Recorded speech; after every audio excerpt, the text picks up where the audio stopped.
Bonjour à tous, encore une série sur les inéquations avec comme inconnu n. Donc dans chacun des cas, on va déterminer le plus petit entier naturel, tel que, par exemple, pour le premier, 5 puissance n est plus grand ou égal à 12 000.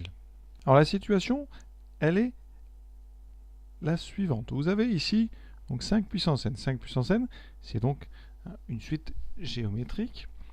5 est un nombre plus grand que 1, donc 5 puissance n c'est croissant. Quand n grandit, 5 puissance n va grandir. Donc on sait aussi que la limite de 5 puissance n, ça fait partie du chapitre des suites géométriques, on sait que la limite de 5 puissance n, c'est plus infini, donc on est certain qu'à un moment, on va dépasser 12 000. C'est donc la question, quand est-ce qu'on dépasse 12 000?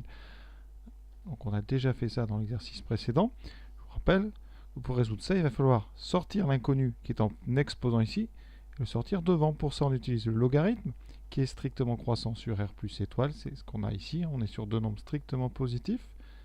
Donc on peut passer des deux côtés au logarithme et on aura une équivalence. On aura donc ln de 5 puissance n qui va être supérieur ou égal à ln de 12 000. Et ici l'argument, c'est que le logarithme donc, est strictement croissant sur donc 0 plus infini. Le logarithme a cette capacité de pouvoir, on peut sortir les puissances. Ça fait n fois ln de 5 supérieur à ln de 12 000. Les puissances sortent sous forme d'un coefficient, ici, donc multiplication. Il reste donc à enlever le ln de 5 par division, diviser deux membres par ln de 5. Ln de 5, c'est un nombre strictement positif, parce que 5 est plus grand que 1. Ça donne donc n supérieur ou égal à ln de 12 000 sur ln de 5. Là, on prend sa calculatrice. On tape donc ln de 12 000 sur ln de 5.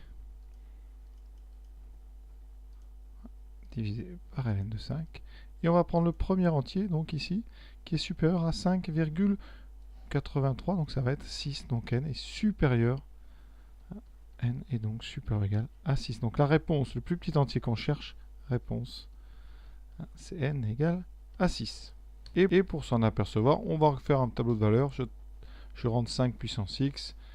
Ici, je définis mon tableau. On va partir de 0 avec un pas de 1 et on regarde les valeurs de 5 puissance n. Quand est-ce qu'on dépasse 12 000 pour la première fois?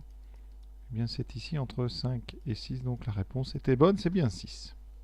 Deuxième, donc, une équation ln de 2 puissance n plus petit que e carré. La situation, ln de 2, on sait que ça fait à peu près 0,69, donc c'est entre 0 et 1. Donc, conséquence, ln de 2 à la puissance n, c'est donc décroissant et ça tend vers 0. Donc ici, pas de problème. On sait bien qu'à un moment, ça va devenir plus petit que e carré. Comme d'habitude, on va passer des deux côtés au logarithme. On est sur des nombres qui sont ici tous strictement positifs. D'accord? Donc, on utilise la fonction ln strictement croissante sur 0 plus infini. Je l'utilise, bien sûr, je n'ai pas rappelé tout à l'heure, mais parce que ça conserve l'ordre. Donc ici, on va avoir ln de 2 à la puissance n. Là, il va falloir faire très attention. Plus petit que ln de e au carré. On simplifie. Alors ici, le n va sortir, propriété du logarithme. Ça fait n fois ln de 2. Étrange, on a deux ln qui se succèdent, mais ça existe. Et ici, on a ln de e carré. Et ça, vous devez savoir que ça fait 2 fois ln de e, donc ça fait 2. Conclusion, on va devoir diviser par ln de 2. Alors ln de 2 est entre 0 et 1. Donc, le ln de 2 est donc négatif strictement. D'accord? Ça veut dire qu'ici, quand on va diviser par ln de 2, ça va inverser l'ordre. Donc ça fait n strictement plus grand que 2 sur ln de 2. Alors là, on va prendre la calculatrice. Ici, donc, vous voyez que ln de 2, c'est bien négatif. Ensuite, je fais 2 divisé par ln de 2, ça donne moins 5,46. Alors, qu'est-ce qui se passe? Bien dire que n doit être supérieur ou égal à moins 5. Or, n est un entier naturel, donc c'est tout le temps vrai pour un entier naturel. Donc, la réponse, elle est étrange, mais c'était juste un petit piège. Si n égale 0, dès le début, dès que on va calculer les termes de cette suite, on aura des termes qui sont strictement plus petits que e carré. Voilà pourquoi on tombe ici sur un moins 5. Ça ne doit pas vous choquer, pas de problème. Ça veut dire que, effectivement, si on regarde le début, ln de 2, c'est bien plus petit que e carré. Donc on n'avait même pas à faire tout ça finalement. Troisième inéquation, 0,12 c'est entre 0 et 1. Donc 0,12 puissance n, c'est une suite décroissante qui tend vers 0. Donc pas de souci, à un moment, ça va bien devenir plus petit que 10 puissance moins 7. Ici, on peut regarder au début, ça fait 0,12, donc c'est pas dès le début plus petit que 10 puissance moins 7. Donc on a une résolution à faire. On va utiliser le logarithme, ça fait donc ici, on va accélérer un petit peu, ln de 0,12 puissance n, c'est donc n fois ln de 0,12 qui va être plus petit que ln de 10 puissance moins 7. On fait attention, quand la raison est négative dans les sujets, souvent on a une division par un négatif. Effectivement, ln de 0,12 est négatif puisqu'il est entre 0 et 1, 0,12. Donc son logarithme est négatif. Donc ici, quand on va diviser par 0,12 qui est négatif, on va avoir un changement de sens ici du symbole, donc changement d'ordre. Et on aura ln de 10 puissance moins 7 divisé par ln de 0,12.